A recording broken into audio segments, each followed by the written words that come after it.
Oh, look at the little floofy.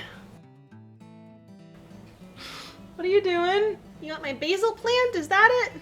You're really using me for my basil? Hi everyone, welcome to my booktube channel. Thank you so much for taking the time to check out today's video. I really appreciate it. I'm Angela and this is Books Are My Heart. And I have a mini book haul to share with you. This is so exciting.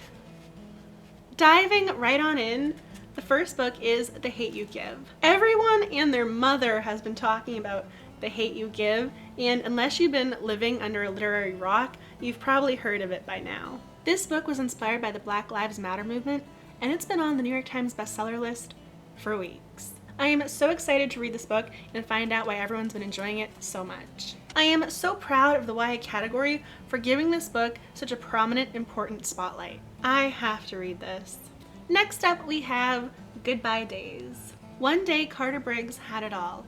3 best friends, a supportive family, and a reputation as a talented writer at his high school. The next day, he lost it all when he sent a simple text to his friend Mars, right before Mars, Eli, and Blake were all killed in a car crash.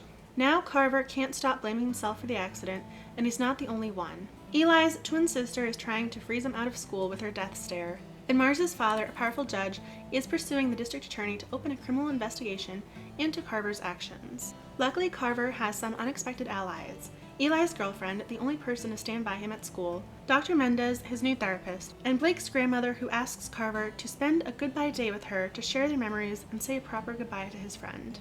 Soon the other families are asking for a goodbye day with Carver, but he's unsure of their motives. Will they all be able to make peace with their losses, or will these goodbye days bring Carver one step closer to a complete breakdown, or even worse, prison? I want to read this book. I want to read this book. I want to read this book.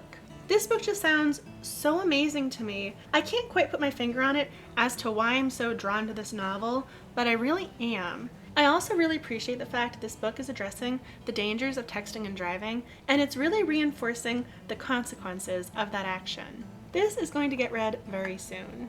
Next up, we have You're Welcome, Universe. When one of her friends has a slur written about her on the gymnasium wall, Julia takes it upon herself to cover the slur with a design of her own making. Consequently, Julia is expelled. Her mother forces her to attend a mainstream school where she's the only deaf person.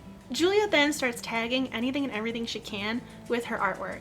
Walls, signs, anything. But someone else starts adding to her artwork, and so Julia starts to feel as if they're showing her up. But what can she do as an artist when that is her only main outlet? I want to find out.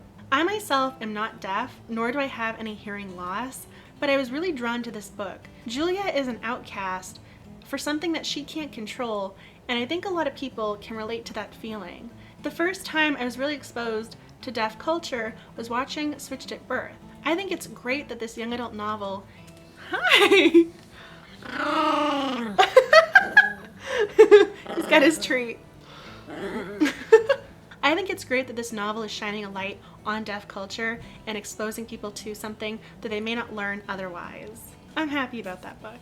Next up, Allegedly by Tiffany D. Jackson. This is not a lightweight, fluffy read. This book is going to be dark and gritty and gripping. It has amazing Goodreads and Amazon reviews, so I thought I would take a chance. She didn't say much in that first interview with detectives, and the media filled in the only blanks that mattered. A white baby had died under the care of a church-going black woman and her 9-year-old daughter. The public convicted Mary and the jury made it official. But did she do it? She wouldn't say. Mary survived 6 years in baby jail before being dumped in a group home. The house really isn't a home. No place where you fear for your life can be considered a home. Home is Ted, whom she meets on an assignment at a nursing home. There wasn't a point to setting the record straight before, but now she's got Ted and their unborn child to think about. When the state threatens to take her baby, Mary must find the voice to fight her past, and her fate lies in the hands of the one person she distrusts the most, her mama. No one knows the real mama, but does anyone know the real Mary?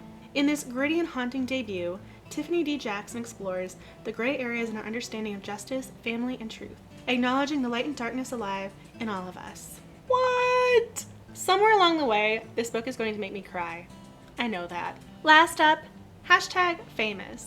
You have to love a book that has the hashtag right in the title. If you've been watching my channel, you know I love young adult, so this book just spoke to me.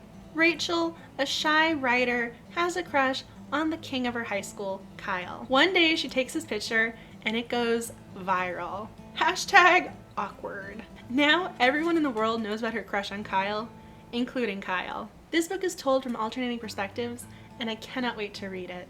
Hashtag TBR. And that concludes my mini book haul. If you've already read or you plan on reading any of the books I mentioned, make sure you tell me down below in the comment section. If you like my book choices, make sure you give this video a thumbs up. As always, thank you so much for watching and have a great day. And we will see you with a brand new post very soon.